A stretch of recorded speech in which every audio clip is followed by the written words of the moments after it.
السلام علیکم ورحمۃ اللہ وبرکاتہ۔ ناظرین گرامی، حضرت حنظلہ رضی اللہ تعالی عنہ ایک شکیل و خوبرو نوجوان تھا۔ حسن و زیبائی کا ایک گل رونا اور عشق و ایمان کا ایک دہکتا ہوا لالا، اپنے قبیلے میں ہر شخص کا محبوب نظر تھے۔ بارحیات سے پلکیں جھکی ہوئی رہتی تھی، شوق شہادت میں آنکھوں سے کوثر کی شراب ٹپکتی، عالم تنہائی میں بھی بے داغ جوانی کے انگ انگ سے کردار کا تقدس جھلکتا۔ عفیف و پاک باز حسن کی دلکشی بھی کتنی سحر انگیز ہوتی ہے۔ ایک حنظلہ رضی اللہ تعالی عنہ اپنے قبیلے کے جمالستان میں ہزاروں آرزوؤں کی امیدگاہ بن گئے تھے۔ انہیں خود خبر نہیں تھی کہ تصورات کی کتنی انجمنوں میں ان کی یادوں کے چراغ جل رہے ہیں۔ اس عالم فانی کی زندگی میں اس سے زیادہ وہ کچھ نہیں جانتے تھے کہ ایک بندہ مومن کے تمام ارمانوں کا مرکز صرف رسول اللہ صلی اللہ علیہ وآلہ وسلم کی ہستی ہے۔ شمع رسالت کے پروانوں کے لیے اسی گیت پر ایمان سے زیادہ کوئی لذیذ چیز نہیں ہے، اور میں قدح عرفان کا باده نوش حسن و شراب کی سرمستیوں پر تھوکنا بھی اپنی بے نیازیوں کی توہین سمجھتا ہے۔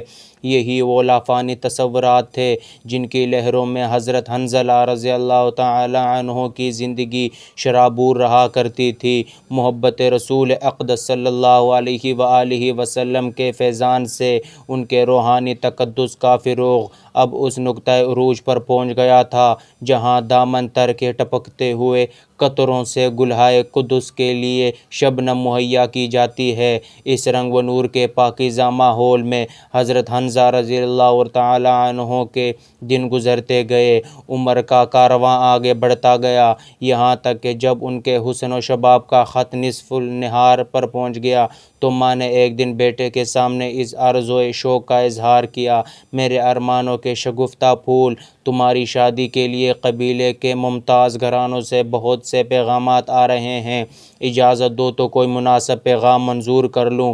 بیٹے نے ماں کی قدموں کا بوسہ لیتے ہوئے جواب دیا: میری زندگی کو اسیر شوق بنانے کے لیے وہی زنجیر بہت کافی ہے جس کا نام اسلام ہے۔ دل کا کوئی گوشہ غیر کے لیے خالی نہیں ہے۔ چراغ قدس کے پروانے کو اسی شبستان میں رہنے دو ماں، جہاں دونوں جہاں کی فرحت نصیب ہوتی ہے۔ بے نیام تلواروں اور لالا کی طرح سرخ میدانوں سے زندگی کی رفاقت کا عہد کرنے والوں کو اب اور کسی پیمان وفا کی طرف مت لے جاؤ۔ شہنشاہ کونین صلی اللہ علیہ وآلہ وسلم کا منادی کب آواز دے دے، کسی کو کیا معلوم۔ ایک کفن بردوش مجاہد کو ہر وقت گوش بر آواز رہنا چاہیے۔ ماں نے چہرے کی بالائیں لیتے ہوئے کہا: لیکن بیٹا، رشتہ ازدواج بھی تو اسی شہنشاہ کونین صلی اللہ علیہ وآلہ وسلم کی سنت ہے، جس کے حکم پر گوش بر آواز رہنے کے لیے تم زندگی کی فراغت چاہتے ہو۔ شاید تمہیں اس کی خبر نہ ہو کہ تمہارے اس موسم حیات کی بہار دیکھنے کے لیے میں نے کتنی صحبتوں کا مسکراتے ہوئے خیر مقدم کیا ہے، اور کتنے ہی آلام کی بھٹی میں سلگ سلگ کر میں نے اپنی محبوب امیدوں کو مرنے سے بچایا ہے۔ اپنی زندگی کی فصل بہار پر میرے مقدس ارمانوں کا اگر کچھ بھی حق تمہیں تسلیم ہو تو اجازت دو کہ میں تمہاری پیشانی پر مسرت و شادمانی کا ایک مہکتا ہوا چمن آباد کروں۔ فیروز مند بیٹے نے خود سپردگی کے انداز میں سر جھکاتے ہوئے جواب دیا: اب میرے اندر مزید انکار کی جرأت نہیں ہے۔ مادر مشفقہ کی خواہش کے احترام میں سر تسلیم خم کرتا ہوں، میری طرف سے اجازت ہے۔ چنانچہ چند ہی دنوں کے بعد قبیلے کے ایک معزز گھرانے کا رشتہ منظور کر لیا گیا۔ آپ جیسے شکیل و خوبرو نوجوان کو پانے کے لیے جہاں بہت سے ارمانوں کا خون ہوا، وہاں ایک آرزو پروان چڑھی اور قبیلے کی سب سے حسین و جمیل دوشیزہ آپ کے لیے منتخب کر لی گئی۔ بالآخر ایک خوشگوار شام کو نشاط و سرور کی پر نور فضا میں حضرت حنظلہ رضی اللہ تعالی عنہ دلہا بنائے گئے اور نہایت سادگی کے ساتھ عقد نکاح کی رسم ادا کی گئی۔ آج شادی کی پہلی رات تھی۔ دو دھڑکتے ہوئے دل ہنگامہ شوق کے ایک نئے عالم میں داخل ہو رہے تھے۔ پہلی بار ایک پارسا نوجوان کی نگاہ حسن و زیبائی کی نکھری ہوئی چاندنی میں خیرہ ہو کے رہ گئی تھی۔ ہر طرف ارمانوں کے ہجوم کا پہرہ لگا ہوا تھا۔ دو عفت مآب روحوں کی ملاقات کا عالم کون بتائے؟ البتہ تاخیر کے حوالے سے اتنا ضرور سراغ مل سکا کہ رات کا ایک پہر بیت جانے کے بعد پس دیوار اچانک کسی منادی کی آواز فضا میں گونجی اور حضرت حنظلہ رضی اللہ تعالیٰ چونک اٹھے۔ نشاط و طرب کے شوق انگیز لمحوں کا تسلسل ٹوٹ گیا، چہرے پر ایک گہرے تجسس کا نشان۔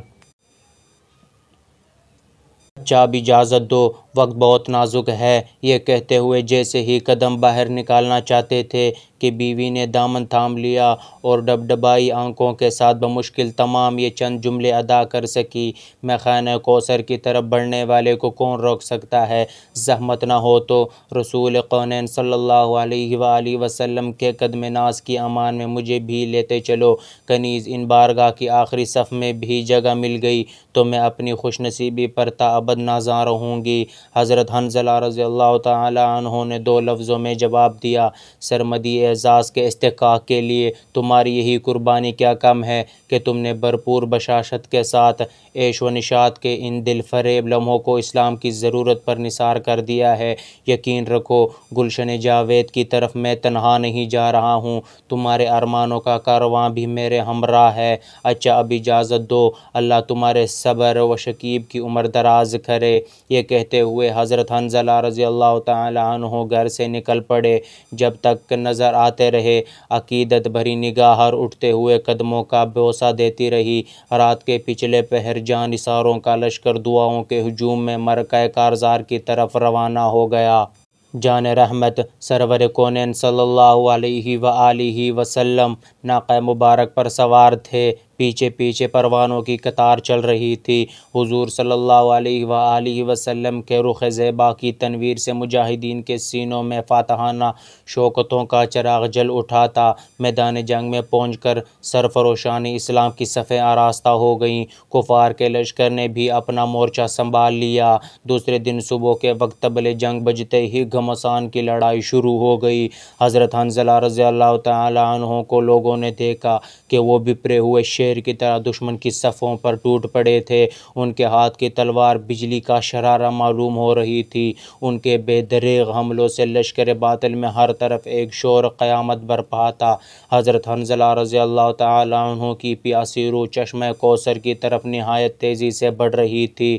عالم جاوید سے اب چند ہی قدم کا فاصلہ رہ گیا تھا کہ زہر میں بجھا ہوا ایک تیر ان کے جگر میں آ کر پیوست ہو گیا۔ لہو کے اڑتے ہوئے فوارے سے سارا پیرہن رنگین ہو گیا۔ جب تک کہ رگوں میں خون کا ایک قطرہ بھی باقی تھا، کلمہ حق کی سربلندی کے لیے فولاد کی دیوار بن کر کھڑے رہے، اور جب رگوں کی آگ بجھ گئی تو گھائل ہو کر زمین پر گر پڑے۔ پھر چند ہی لمحے بعد روح عالم بالا کوثر کو پرواز کر گئی۔ دوپہر ڈھلتے ڈھلتے کفار میدان چھوڑ کر بھاگ گئے۔ مسلمانوں کو کھلی ہوئی فتح نصیب ہوئی۔ جنگ ختم ہو جانے کے بعد زخمیوں کو اکٹھا کیا گیا اور شہیدوں کی لاشیں جمع کی گئی تو حضرت حنظلہ رضی اللہ کی لاش شروع ہوئی۔ ان کی گمشدگی پر سارے لشکر کو حیرت تھی۔ جب وہ کہیں نہیں ملے تو سرور کائنات کی خدمت میں یہ اطلاع پہنچائی گئی۔ آپ صلی اللہ علیہ وآلہ وسلم نے چند لمحے توقف فرمانے کے بعد آسمان کی طرف نگاہ اٹھا کر دیکھا اور مسکراتے ہوئے ارشاد فرمایا: حنظلہ کی لاش کو عالم بالا میں فرشتے اٹھا کر غسل کے لیے لے گئے ہیں، وہاں انہیں غسل دیا جا رہا ہے۔ تھوڑی دیر کے بعد حضرت حنظلہ رضی اللہ تعالیٰ عنہ کی لاش سامنے موجود تھی۔ بال بھیگے ہوئے تھے، خون آلود پیرہن سے پانی کا قطرہ ٹپک رہا تھا۔ مدینہ منورہ پہنچ کر لوگوں نے جب گھر والوں سے ان کے حالات دریافت کیے تو معلوم ہوا کہ رات کو گھر سے چلتے ہوئے ان پر غسل جنابت فرض ہو چکا تھا۔ اضطراب شوق نے فرض اتارنے کی بھی انہیں مہلت نہیں دی، لہٰذا غسل جنابت کا وہ فریضہ عالم بالا میں فرشتوں کے ذریعے اتارا گیا۔ اسی دن سے حضرت حنظلہ رضی اللہ تعالیٰ عنہ کا لقب بارگاہ رسالت سے غسیل الملائکہ قرار پایا۔ اللہ تعالیٰ ہمیں بھی شوق شہادت اور شہادت کا مرتبہ نصیب کرے، آمین۔